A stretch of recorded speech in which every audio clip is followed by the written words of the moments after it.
Kyle Van Noy is done with the Lamar Jackson hate, and he ripped into more Lamar Jackson disrespect that surfaced.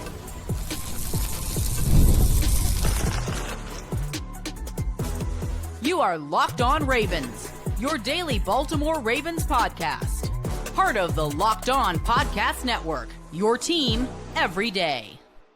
You are Locked On Ravens. Welcome in to the show. I'm your host, Kevin Oestreicher of Ravens Wire, here with you on the Locked On Podcast Network, your team every day, and now the #1 sports podcast network. On today's show, the draft is just weeks away, and we're going to talk about why the Ravens must prioritize win now in the class and how they can actually do that over the course of these 3 days coming up in the NFL draft. But in the first part of the show, Kyle Van Noy is done, and he is over the Lamar Jackson hate. And he ripped into a disrespectful Lamar Jackson conversation that surfaced. So we're going to get into what that was and then Van Noy's response to it. So on the Dan Le Batard show, there was a clip that was put out about Lamar Jackson. And the title on social media was "The Pressure is on Lamar Jackson this year." And they were having a debate. And one of the points made is, quote, "This year there is more skepticism on him than ever because a lot of the excuses are out." This is the very tail end, I think, of what this Ravens window is, with Lamar Jackson being a superhuman at the position. Then another guy chimes in and says, right now he's the great two-time MVP who's been a career disappointment. And then the first guy says, a guy that was projected as a wide receiver, I don't think that's a career disappointment by any measure. So at least the first guy came back around on the entire conversation. But, then there was another point about, Lamar has to prove it in the postseason like Josh Allen. That was the guy that said right now he's a great two-time MVP who's been a career disappointment. And I'm just like, okay, but are you calling Josh Allen a career disappointment? Like, are you calling Joe Burrow a career disappointment? And Burrow has made the Super Bowl, but he has not won it. And I can guarantee you that if Lamar Jackson makes the Super Bowl but does not win that year, there is still going to be a lot of disrespect. So it's just like, why is Lamar Jackson talked about one way compared to the other? But Kyle Van Noy responded to the clip about the pressures on Lamar Jackson and all that and all this conversation about Lamar and said, quote, "Can I ask why y'all trying this narrative with pressure on Lamar when he already won the pressure argument?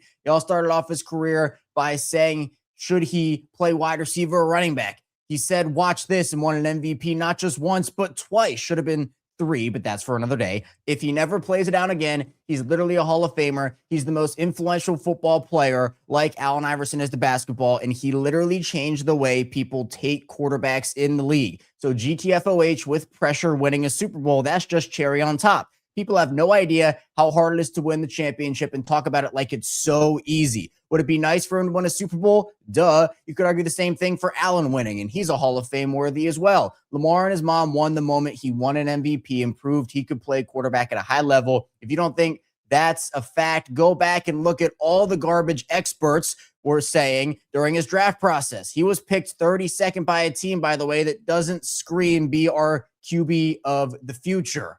Man, that's a mic drop from Kyle Van Noy. That is a mic drop.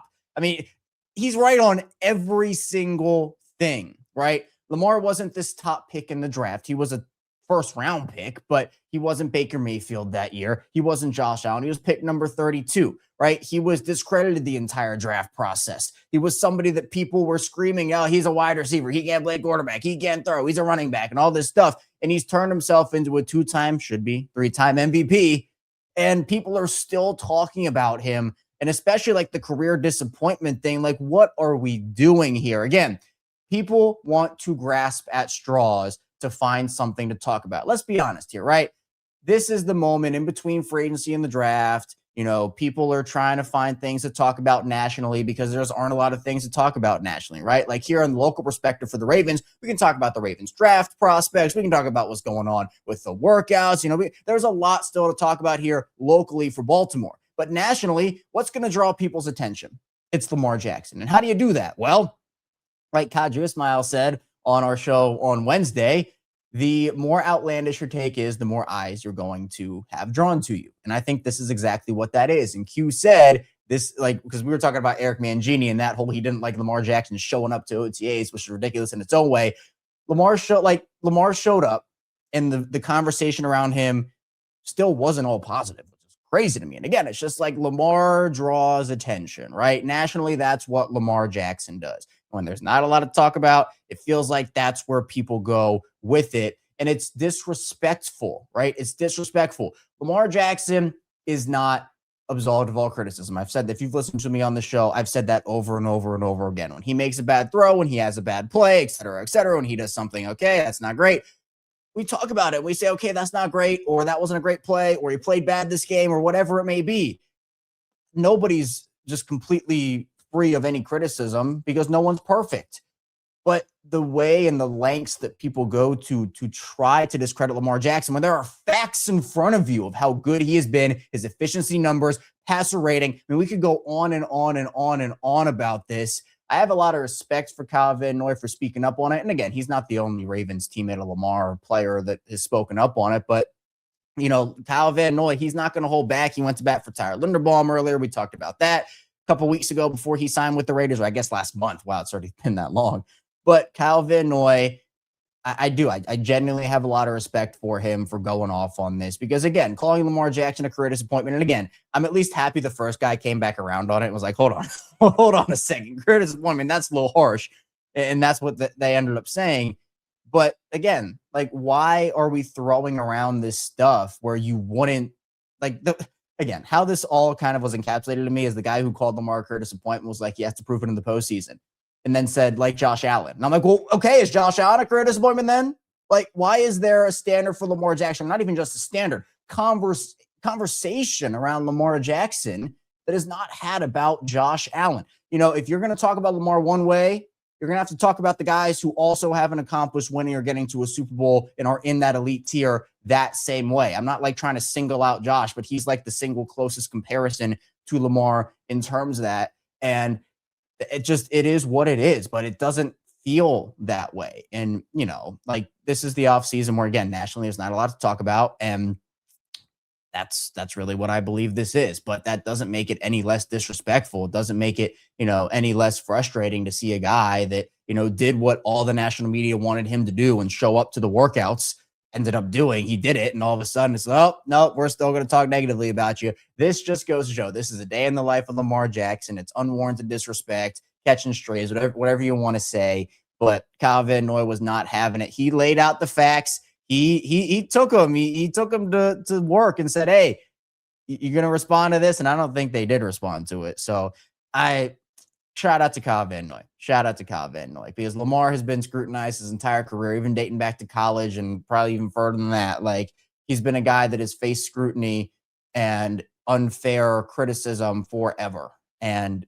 you know, you would think, oh, hey, he won an MVP. Oh, hey, he won 2 MVPs. Oh, hey, like, he's had all this success and broken records. And nope, no one cares. And guess what? If he wins the Super Bowl, people are going to try to spin that in a way too, which is just utterly unbelievable. So coming up with the second part of the show, we'll talk about the Ravens draft process and why they have to prioritize winning now over maybe generational prospects that don't have it all put together right now. So stay tuned. Plenty coming up on the show.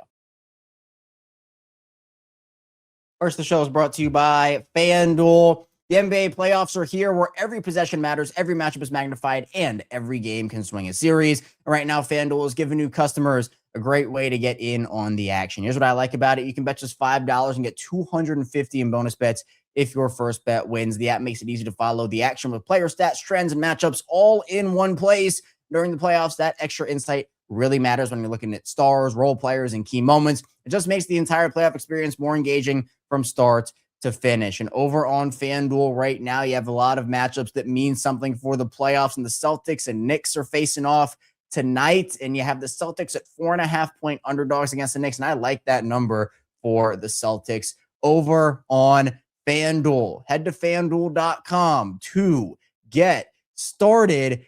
FanDuel, play your game.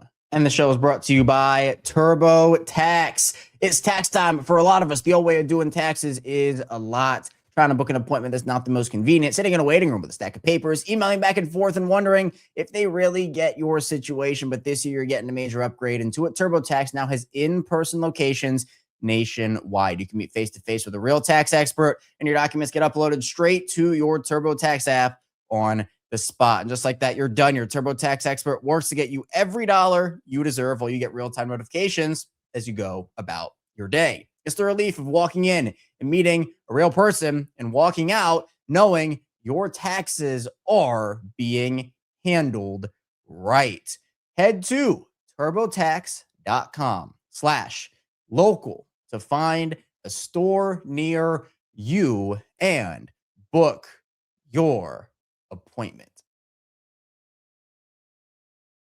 Moving along here, Locked On Ravens, Kevin Oestreicher still here with you on this Locked On Ravens PM Thursday edition of the show. Thanks so much for being here and making Locked On Ravens a part of your day and your first listen each and every single day. Be sure to like and subscribe button in video form and follow along and subscribe in audio form 4 or 5 days a week, plus more of daily Ravens coverage twice per day, Monday through Friday at 6 a.m. Eastern time. And also we have bonus episodes, instant reaction shows, watch longs. We have the squad show and the Everyday Club, where if you want to check out that for some extra content, links in the description down below, as well as on the Locked On Ravens page on the Locked On website. But the Ravens draft, it's coming up. The draft is just a couple of weeks away, actually just 2 weeks from today to be exact, which is really exciting.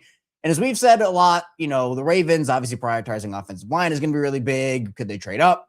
Possible, but probably unlikely. Could they trade back? Honestly, I feel like that's the more likely situation if it's moving away from 14. And that might be a hot take. I would prefer them to trade up, but, I think that there are a lot of, honestly, and we'll do our mock draft Monday trade down scenario on Monday coming up in just a couple days, but there are a lot of scenarios where they could trade back and then get pretty creative with how they use the rest of that draft capital, maybe ending up with 2 first-round picks or some extra draft capital in 2027. So there's a lot of intrigue there. But when it comes to the Ravens and their strategy, I want to just double, triple, quadruple down on this. I do not want to see them take a player that is a project and cannot play for them immediately on at least the first 2 days of this draft. I want to see them take 3. Look, can you get 3 starters with each of your first 3 picks? It's possible. Or at least just impact contributors, I guess is what I'll say. 14 definitely has to be a starter. But at the end of the day, you need someone to go out there for you every single Sunday and contribute to a Super Bowl. That's what this team wants to do. They don't want to, they're not building for anything, right? They have built and they continue to build for a Super Bowl, but they're not building towards, let's get to the playoffs. Yeah, missed the playoffs last year. Let's get back. No, it's get back and win again and win again and get to the Super Bowl and win again. So what that means is there are going to be some guys potentially that fall to 14 that are less polished or less ready for the NFL at this particular moment in time, but have the potential to potentially be one of the best players in the entire draft class, one of the best players in the league potentially at their position. Then you have the guys who are more the safe prospects, guys who still, have the potential to be one of the best players in the class and, one of the best at their position and et cetera, but they're more ready for you at this point. And for me, if I'm the Ravens, as I've said, you cannot fall in love with traits this class, especially on the first couple of days. I don't want to see any, like Odafe, the production wasn't there. He's toolsy though. He has that. He can develop. No, I don't want to see any of that in this class, right? There's a time and a place for it. This is not the time or the place. You hit on your needs and you hit on your needs with guys that can immediately slot in and contribute for you, right? That's why Vangiawane makes so much sense to me at 14, because he's a guy that you can immediately plug in at right guard and you can have him play there for the next 10 to 12 years and you can set it and forget it. You can set him there and he's good. That position, it's good. You don't got to worry about it anymore. You can do that with center. You can do that with edge potentially. You can do that with a couple of other spots as well. There are a difference because, again, starter is such a weird term in the NFL now where, not like, even if you don't start technically, you can still play like 95% of snaps, whether that's wide receiver, whether that's tight end, safeties, corners, linebackers, whatever it may be. The NFL is shifting away from like, if you're not a starting wide receiver on our offense, you're only going to play 25% of snaps. That's not how it really works. Like you can still have a role. So if you take a Carnell Tate or a Mekhi Lemon or a Jordan Tyson, that guy's going to play a lot for you. But, you also have to consider positional value, where guys are going to potentially play, the other guys on the roster at those positions. And honestly, the biggest factor in this is the big factor that we don't know how any of this is going to go. But what we do know is that the Ravens are going to have to prioritize this, in my opinion, of just being able to go out there almost like almost honestly with blinders on and be like, you're super intriguing because you have all these tools and maybe, you know, oh, this guy runs a really fast 40 or this guy bench pressed this or did this or had a great pro day or whatever, but he's just not ready yet. Because in the second round and in the third round, I think that's more where it comes into play. First round, obviously, it does as well.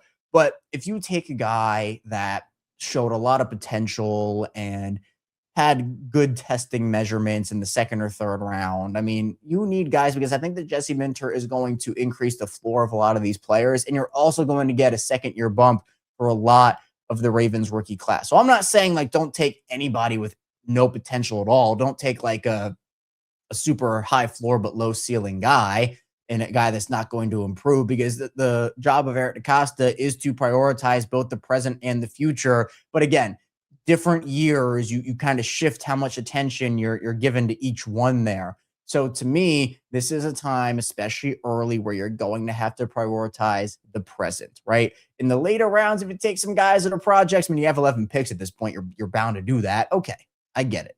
But early on, you know, a guy like Odafe Owe should not be the pick for you. A guy that didn't show the production, you know, showed flashes, but was he ready to be a consistent contributor?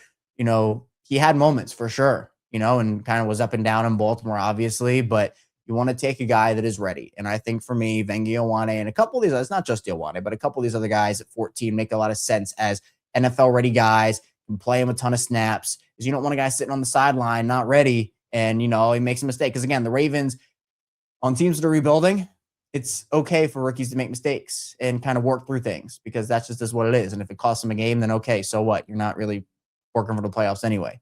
But in Baltimore, it's different, where if a rookie who is not ready or he's still learning a little bit of stuff, he makes a mistake and it costs you a game, that could be the difference between winning the division, making the playoffs, et cetera, et cetera. So there's a lot to weigh here, but I'm excited to see how it all unfolds. There's so many different possibilities with it for sure. But that's all I have for you here today on Locked On Ravens. Thank you so much for tuning in on the show. On the right, be sure to like and subscribe button in video form and follow along and subscribe in audio form for 5 days a week, plus more of daily Ravens coverage. Coming up, we're going to have our regularly scheduled programming tomorrow morning, followed by Locked On Ravens PM in the afternoon. So be sure to stay tuned for that. I'll see you right back here soon on Locked On Ravens.